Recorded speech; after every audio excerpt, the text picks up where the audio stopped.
అలల్లో తీరం లాక్కెళ్ళినట్లు లెక్కలిపోయింది. చివరిగా ఒక ప్రశ్న, ఖచ్చితంగా పూతలపట్టు నుంచి గెలిచి అసెంబ్లీలో అడుగుపెట్టి అధ్యక్ష అనగలనన్న ధీమా, ఆ కాన్ఫిడెన్స్ ఉందా?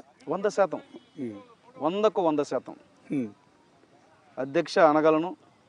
ఇందాక చెప్పిన విషయాలలో ప్రతి విషయాన్ని ప్రభుత్వం చేత ఆమోదింపజేసి నా ప్రజానీకం కళ్ళల్లో ఆనందం చూడగలను.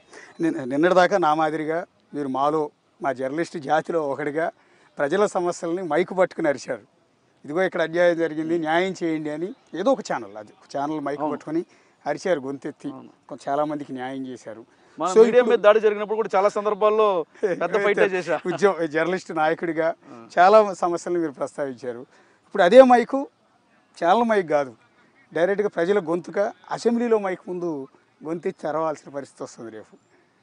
రెండు ఒకటే, ఇంచుమించు రెండు ఒకటే. ఇక్కడ ప్రజా జీవితంలో ఇక్కడ ఉన్నారు జర్నలిస్ట్గా, రేపు పొద్దున ఎమ్మెల్యేగా అడుగుపెట్టినా అది ప్రజా జీవితం, ప్రజల మనిషిగానే ఉండాల్సి వస్తుంది. మార్గం వేరంతే.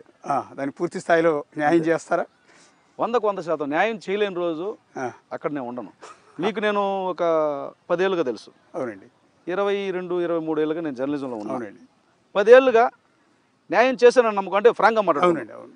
న్యాయం జర్నలిస్ట్ యూనియన్గా న్యాయం చేశాడని నమ్మకం ఉంది. చూశారుగా. తప్పకుండా అండి. జర్నలిస్ట్గా కాంప్రమైజ్ కాడన్నటువంటి ఆలోచన ఉందా?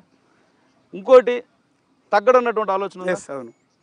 ఈ మూడు ఉన్నప్పుడు, అక్కడ ఏమీ లేనప్పుడు అన్ని ఉన్నప్పుడు ఇన్ని వచ్చేసాను. నాకు ఒక దేవుడు లాంటి చంద్రబాబు నాయుడు గారి ఆశీర్వాదం వచ్చేసింది, లోకేష్ బాబు గారి సపోర్ట్ వచ్చేసింది, ప్రజల సపోర్ట్ వచ్చేసింది. ప్రజల్లో ఇంత అభిమానం పెంచేసుకున్న తర్వాత ఈ గుండె ఊరికే ఉంటుందా? ఒక దళిత బిడ్డగా ఒకవేళ అసెంబ్లీలోకి అడుగు పెడితే రేపొద్దున కేవలం ఎమ్మెల్యేగానే కాకుండా